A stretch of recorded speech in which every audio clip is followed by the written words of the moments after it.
Welcome to the actual news, where we cover the stories that actually matter and nobody is safe. My name is Hundeyin, and these are this week's headlines. Abidemi Rufai, the suspended senior special assistant to the Ogun State Governor, has been ordered by a U.S. District Court to forfeit $604,260 being proceeds of fraud. The federal government has granted a license to bear automatic firearms to the Katsina State Special Vigilante Corps after denying the same license to the Western Nigeria Security Corps, also known as Amotekun. First Bank has become the latest Nigerian bank to halt all international transactions on its Naira cards. More details after this. The U.S. District Court for the Western District of Washington has ordered Abidemi Rufai, the suspended senior special assistant to the Ogun State Governor to forfeit $604,260 being proceeds of wire fraud. Now, you'll recall that in May 2021, Mr. Rufai was apprehended at New York's JFK airport as he attempted to board a flight to Amsterdam en route Lagos. Now, it was stated in the case submission that the American authorities believed that if he was actually allowed to board that flight and he had actually successfully fled to Nigeria, that the Nigerian government might have obstructed his extradition, as is currently going on with Abba Kyari. Now, in a further twist in the case, it turned out that a surety that was presented by Rufai as part of his bail application, a nurse by the name of Nekben Shoyemi, turned out to be someone who also had a criminal history of their own, having been involved with business email compromise, or wire, as that is commonly known in Nigeria. Now, it turned out that during the COVID-19 pandemic lockdown in the States, Mr. Rufai fraudulently used the identities of over 100 Washington residents to fraudulently obtain more than $350,000 from the Washington State Employment Security Department under the guise of unemployment benefits. It will also be recalled that in May 2022, on the orders of Ogun State Governor Dapo, a blogger living in Ogun State by the name of Prince Olamilekan Ahmed was arrested by the DSS after publishing the details of a 1986 criminal indictment for credit card fraud involving Dapo on his website. He was forced to take the story down from his website, and as we speak, he remains in custody. I guess the less said about this, the better. I guess this is a case of show me your senior special assistant and I'll tell you who you are. Life before emotional intelligence was so tough, and I battled depression, low self-esteem, inferiority complex, and identity crisis.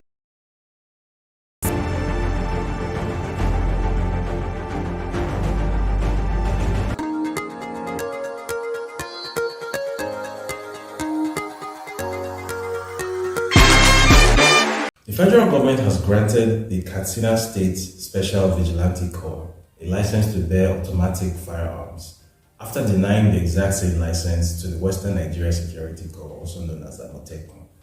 Now, you'll recall that on September 15, the Katsina State government announced that it had commenced the training of an initial batch of 600 corps members out of an initial 3,000 that were recruited for the purpose of fighting terrorism in the state.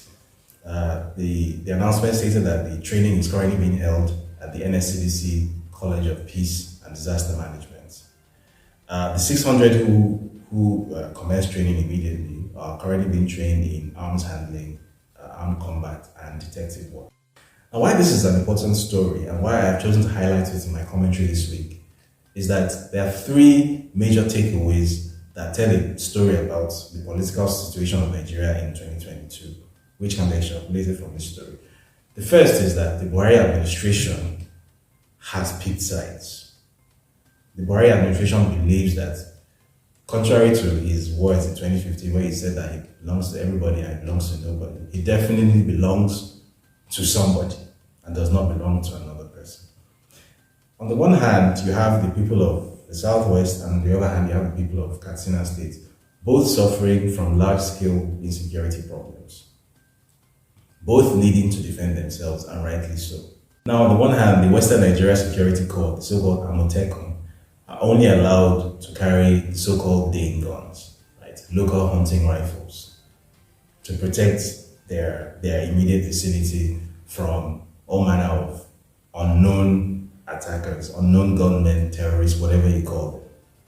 On the other hand, the people of Katsina, who also face a similar threat, are then permitted, provided they are part of this security corps, this vigilante corps, to carry automatic weapons. And later on in the show, I'm going to highlight just what a vast difference there is between a Dane gun and an automatic weapon like an AK-47.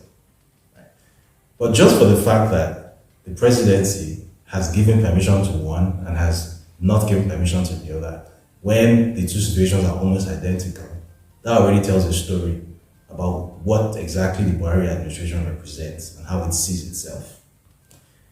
The second issue here, which is a corollary to the first, is related to the first, but arguably is even more important, is that it goes to the heart of the issue of this thing called restructuring in Nigeria. Now, some of you might recall that sometime last year, there was a huge furore about this thing called PAGMI, which was an acronym for Presidential Artisanal Gold Mining Initiative.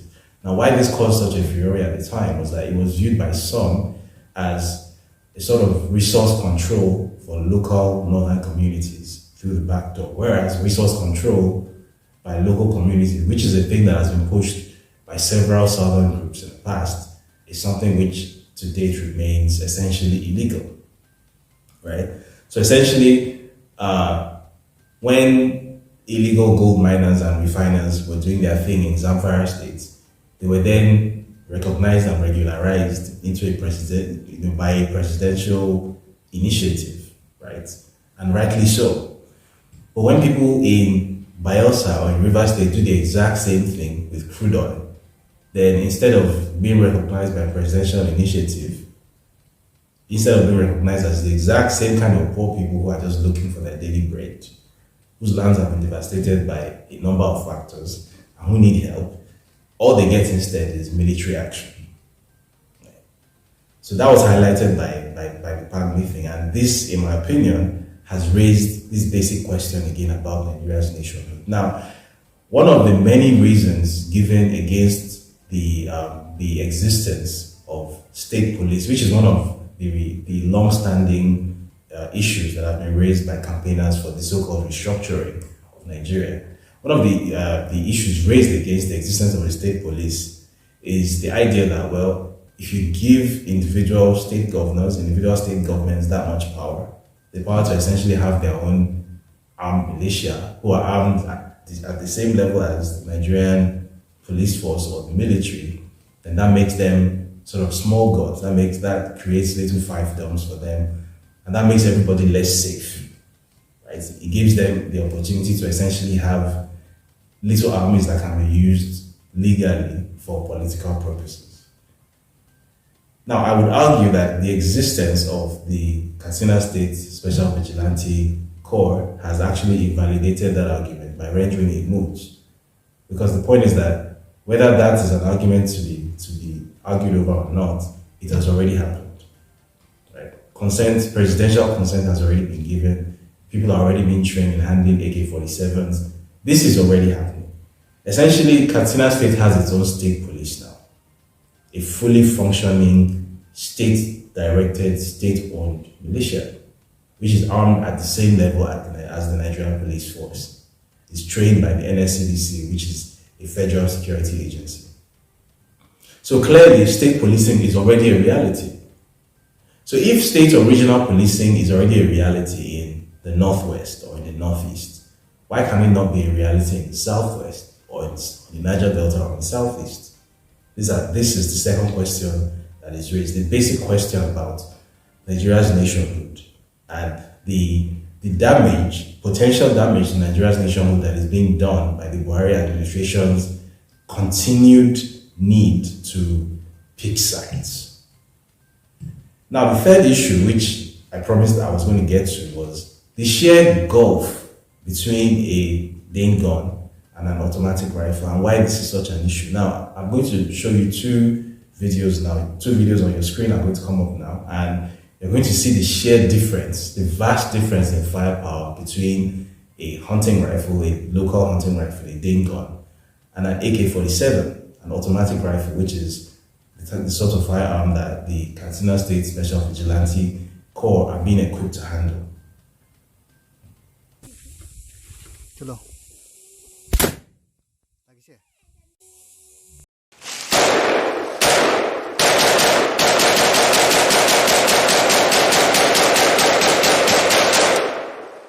Now, based on what you've just seen, obviously, you can tell that when terrorists armed with AK-47s, the same kind of terrorists who attacked the Owo Cathedral in Ondo State and left over 50 people dead, when those kinds of terrorists come armed with AK-47s, the so-called Amotekun Corps, with their Dane guns and with their little, shotguns, they are going to be completely helpless against such people. They are not going to be able to do anything.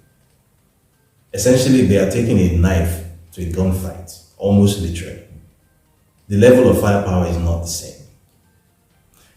And interestingly enough, Ondo State Governor Rotimi Akeredolu has made public mention of this several times, that it's ridiculous, it's a mockery for the so-called security corps to walk around holding Dane guns, knowing full well that they are extremely, overmatched by the enemy that they are supposed to be protecting the people from. Like, if that enemy comes, if and when that enemy comes, they and their Dane guns are going to be no match for this enemy and their automatic rifles. So clearly, it has been recognized in Katsina State that to deal with an enemy that is armed with automatic rifles, you need automatic rifles of your own. But somehow, the same is not the case in Ondo State or in the Southwest. So these are questions that have been raised now. Why is it that presidential permission for use of automatic weapons by a state militia has been granted in Katsina State, but it's not granted in the Southwest? Why is that? These are the questions that have to be asked. You're still watching the actual news, and we'll be back after this.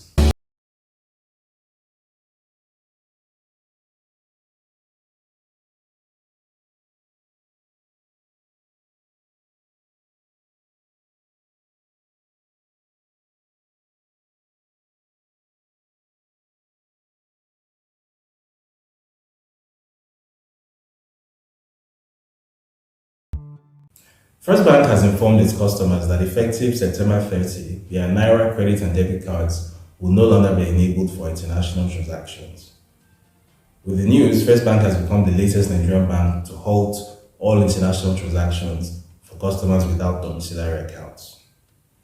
Why that is important is that First Bank traditionally is a systemically important financial institution which holds up a large percentage of Nigeria's manufacturing, FMCG, construction, and oil and gas sectors.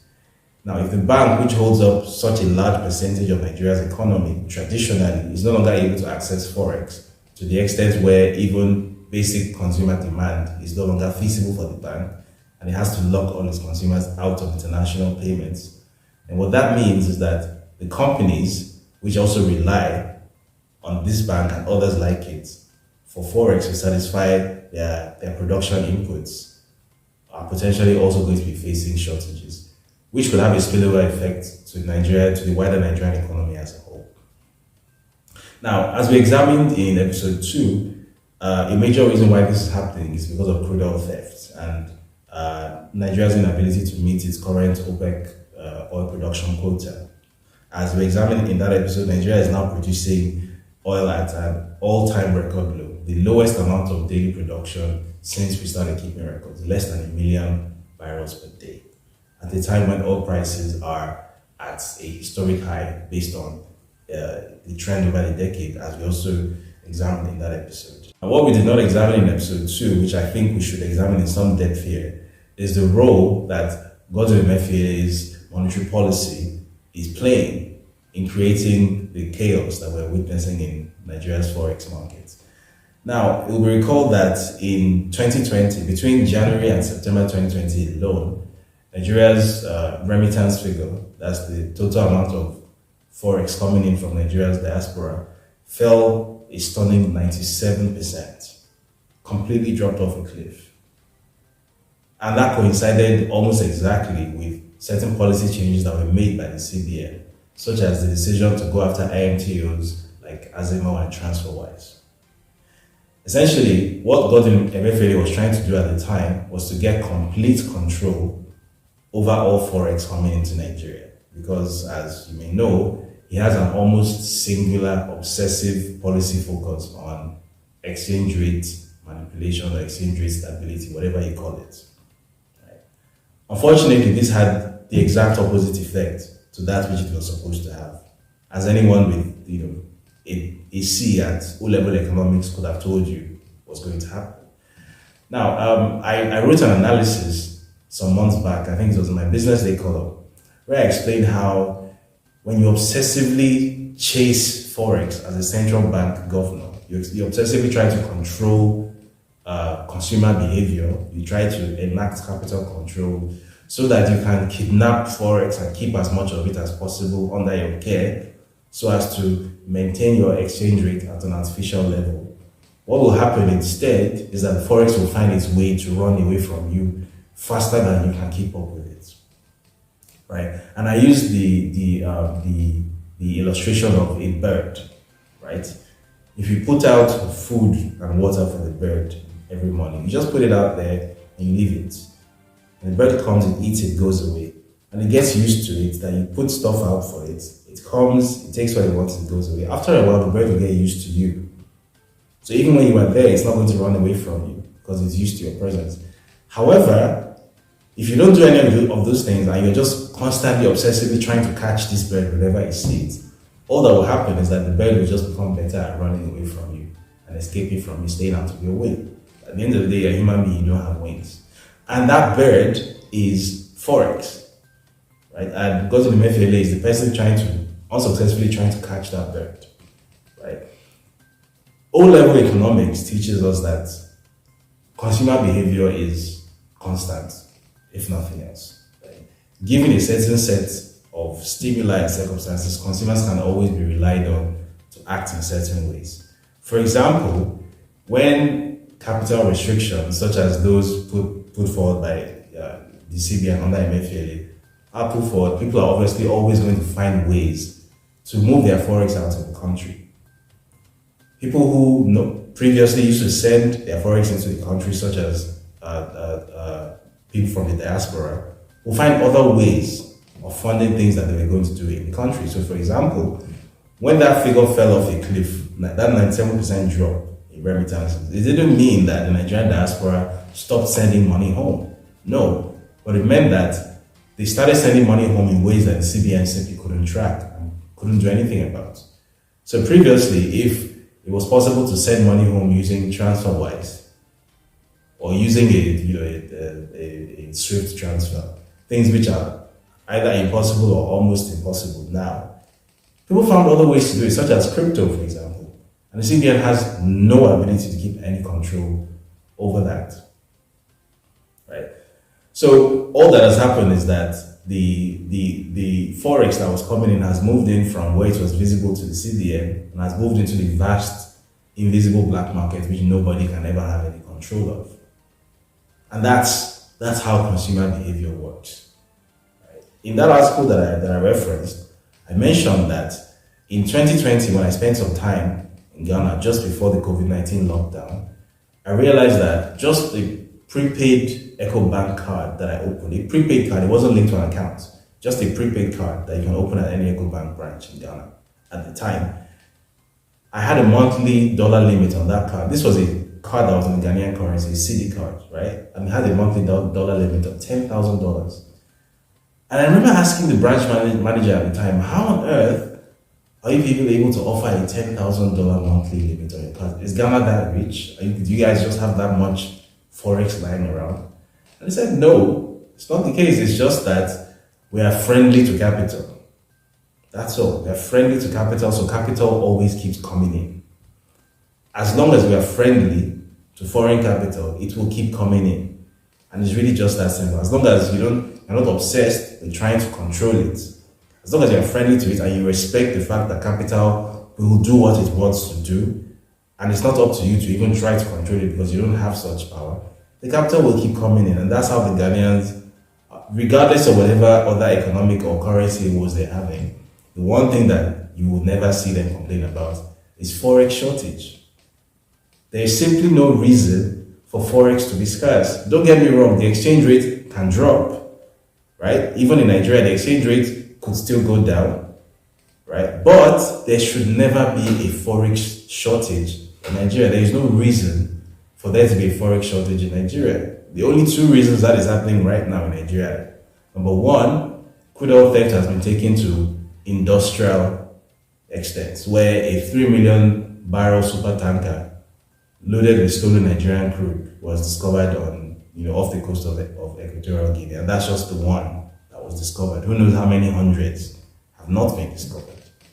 That's the first reason. And then the second, and in my opinion, the more important reason, is that CBN monetary policy under Governor Godwin Emefiele has been extremely short-sighted, harebrained, and counterproductive.